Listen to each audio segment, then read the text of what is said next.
देखिए 2 अक्टूबर के दिन नीतीश के 2 सबसे करीबी और 2 सबसे बड़े सलाहकार नीतीश के खिलाफ ही बिगुल फूंकने जा रहे हैं। नमस्कार, मैं प्रशांत और आप देख रहे हैं द एचटी न्यूज। नीतीश के 2 सबसे बड़े सलाहकारों की अगर बात करें तो एक हैं प्रशांत किशोर, तो दूसरे हैं आरसीपी सिंह। दोनों नीतीश कुमार के काफ़ी करीबी रहे हैं। पहले प्रशांत किशोर, जब प्रशांत किशोर से दूरी बनी तो आरसीपी सिंह, उसके बाद आरसीपी सिंह से भी दूरी ऐसी कि आरसीपी सिंह ने भी अपना पाला बदल लिया।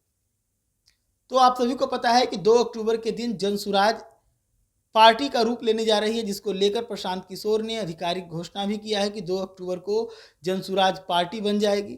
इसको लेकर लगातार जनसंपर्क भी प्रशांत किशोर चला रहे हैं। पार्टी की संविधान लिखी जा रही है और पद यात्रा जारी है। ऐसे में पार्टी के अंदर अलग अलग अधिकारियों की नियुक्ति को लेकर भी प्रशांत किशोर काफ़ी लोकतांत्रिक तरीके का इस्तेमाल कर रहे हैं। बीते दिनों ज्ञान भवन में जब जनसुराज की एक मीटिंग हुई, इस दरमियान कई अधिकारियों के लिए प्रशांत किशोर ने वोटिंग के माध्यम से नाम आगे करवाया। तो एक लोकतांत्रिक तरीका प्रशांत किशोर पेश कर रहे हैं। तो ही दूसरी तरफ आरसीपी सिंह की बात करें तो आरसीपी सिंह वो भी प्रशांत किशोर के ही राह पर चल पड़े हैं।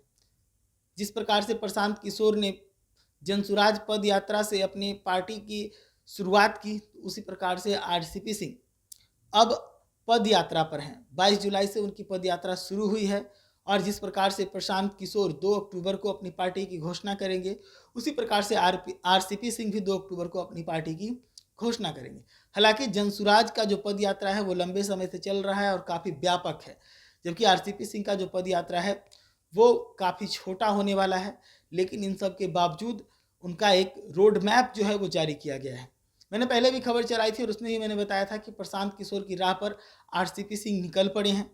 तो आरसीपी सिंह किन किन राहों पर निकलेंगे, किन किन क्षेत्रों से निकलेंगे, कब उनका यात्रा शुरू होगा, कब उनका यात्रा खत्म होगा, इस बात की जानकारी पिछले बार नहीं थी तो उसको मैं नहीं बता पाया था। लेकिन अब ये सब कुछ साफ हो गया है कि आरसीपी सिंह कहाँ कहाँ से गुजरेंगे, कब उनकी यात्रा की शुरुआत हुई, कब उनकी यात्रा खत्म होगी।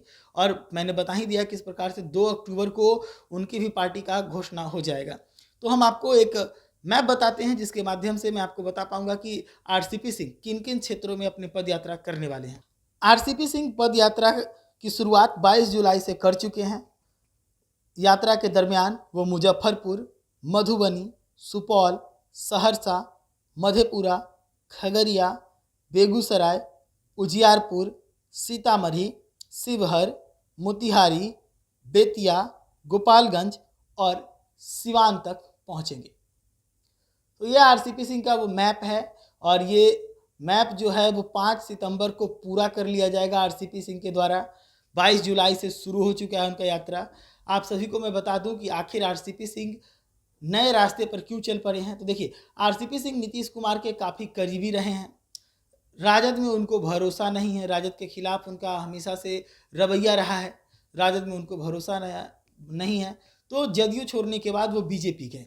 बीजेपी में उनके जाने के बाद बीजेपी उनको तवज्जो दे नहीं रही और आरसीपी सिंह चाहते हैं कि उनकी उपस्थिति बिहार की राजनीति में बनी रहे, क्योंकि एक समय ऐसा भी आया था जब नीतीश कुमार के उत्तराधिकारी घोषित हुए थे, नंबर 2 के पद पर पहुंचे थे जदयू के अंदर।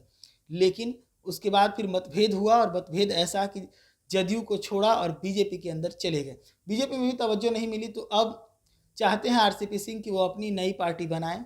हालांकि उनके पद यात्रा को देखेंगे तो जो आगामी चुनाव है विधानसभा 2025, उसमें बिहार के सभी सीटों पर तो वो चुनाव लड़ते नज़र नहीं आ रहे हैं, लेकिन जिन क्षेत्रों में जा रहे हैं उन क्षेत्रों में काफ़ी अहम विधानसभा सीट्स हैं।